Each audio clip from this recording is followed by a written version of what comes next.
Massive shout out to our friends over at Game.Press for providing us a copy of this game for review purposes. Thanks, gang.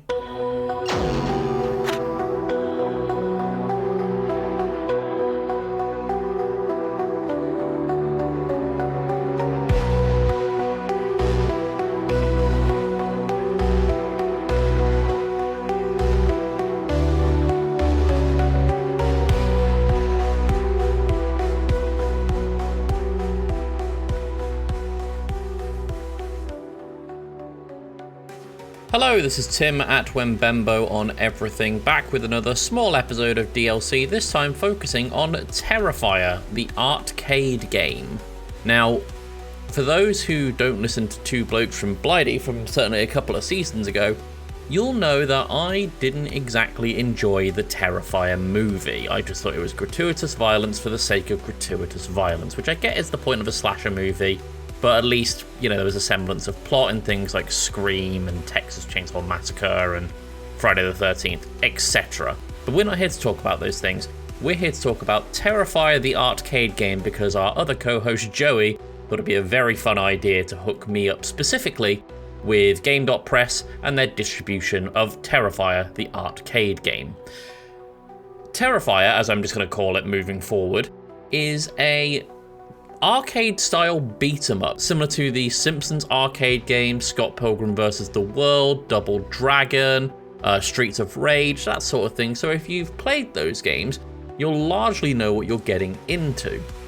Naturally, the focus of this game is Art the Clown, who is the main slasher villain of the Terrifier film series, as he goes around beating up cops and security guards and construction workers. And I really wish that I could go into a plot with this demo, but the demo is very, very limiting in that there is one mode, arcade mode, outside of, options and quit the game. There is two playable characters. There's Art, the clown, who is the, as mentioned, main overarching villain of the series, and a girl clown who I've not seen before, but I've not seen all of the Terrifier movies, so they could be important to the lore. And that is about it. Now, the menu does show things like a story mode, online multiplayer. It shows an arcade mode, which is what I played. It shows, I think, a multiplayer battle mode, but how that's going to work in a beat-em-up style is yet to be seen. So it seems like they're almost showing, promising the world and offering a snow globe in this demo because it is very restrictive in what it can do. That's not necessarily a point against the game as such. I just would have liked to have seen a bit more out of the demo to really get me into this.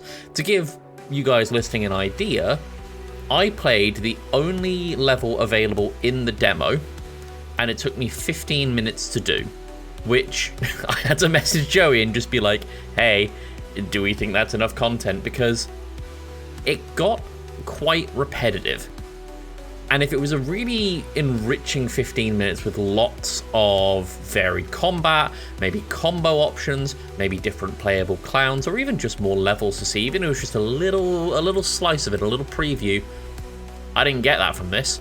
I played in basically one big back alley and beat up the same cop and construction worker over and over and over again.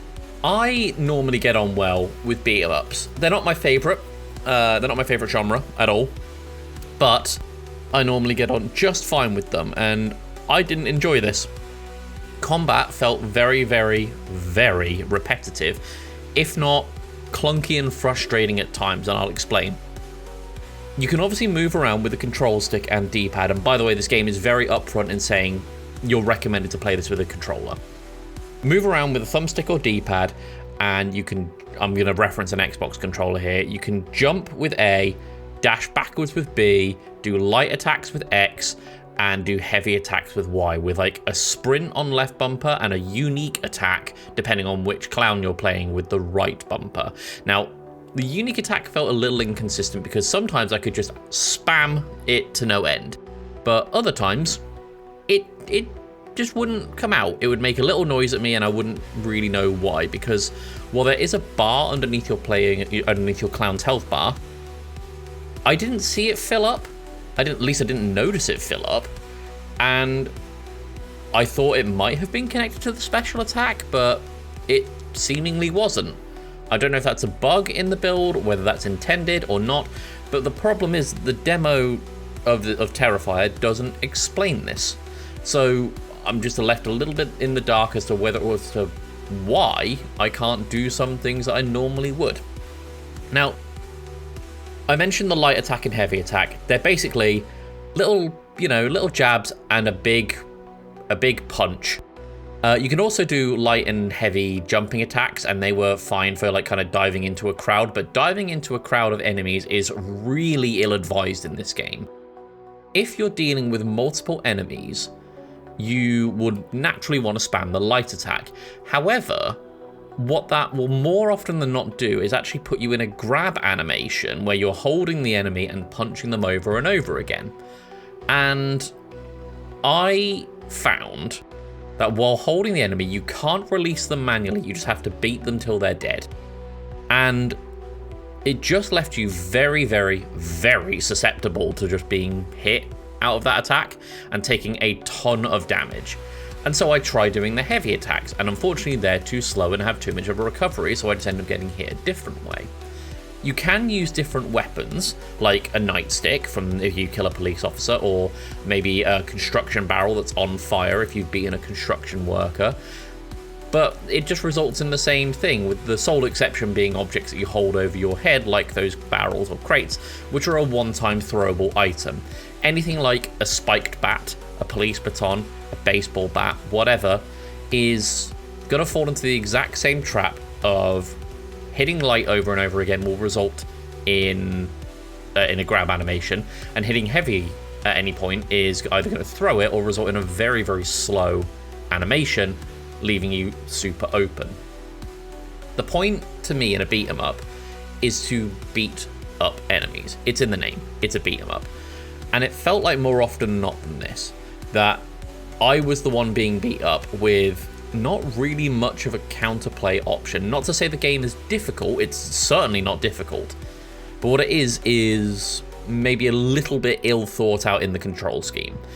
I'm looking at an Xbox controller as I say this, and I'm thinking that grab could have maybe been tied to left trigger or right trigger, two buttons that are completely unused in this game.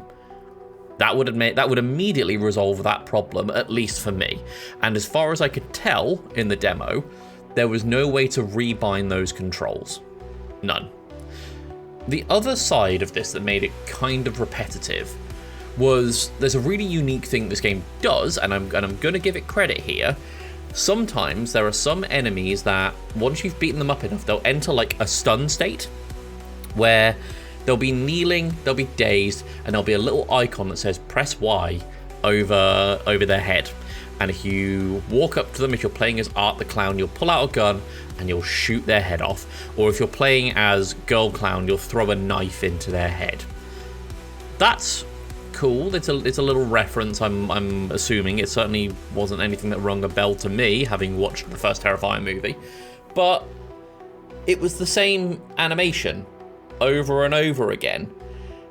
And I don't know, like, to me, Art the Clown isn't someone who uses a gun primarily.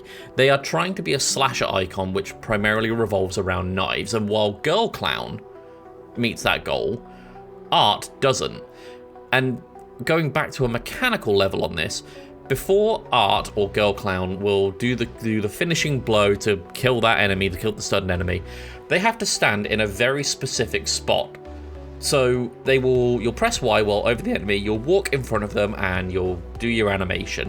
And while you can't be hit out of this animation, you can be hit immediately after it, and you have no control of that positioning. So like, it leaves you almost back in that loop of panic pressing light attack or jump heavy or jump light or whatever the case may be. But I just found myself getting more frustrated with the combat more than anything. I don't think that this game is going to be particularly for me, and it's not just because of the IP, but unless there's some pretty major changes to the controls, and even the ability to rebind a control would be nice. I'm probably not going to pick this up. What I will say is it's got some really nice pixel art, really good stuff, and the soundtrack is okay. The problem I found with the soundtrack is it's what, like, and this could be a limitation of the demo, it's one song on loop. It's about a minute-long loop, just playing over and over and over again. That's while you're in game. In demo, it's got some ambience, but that's by the by. I thought when I first heard the loop, yeah, this is kind of cool. This is pretty good. And by the end of the demo, by the end of that 15 minutes, I was like, I'm kind of sick of hearing this now. It would have been nice to have maybe some different music in maybe the final section of the level to break it up and make it feel a little more significant. Something like that. Again, could just be the result of unfinished game. This game's not even out yet, but it just didn't feel complete to me. I don't think I'm going to be picking this up anytime soon, but that's not to say that you shouldn't. As far as I am aware, and I'm going to quickly validate this on Steam right now as I say this. Yep, the Terrifier, the ARTcade game, is available as a demo on Steam. And for the free price of playing a demo, yeah, check it out. Why not? You'll see if you'll like it. I personally can't vouch for it, but you might. This has been Tim at Wembembo on everything, and I'll see you next time.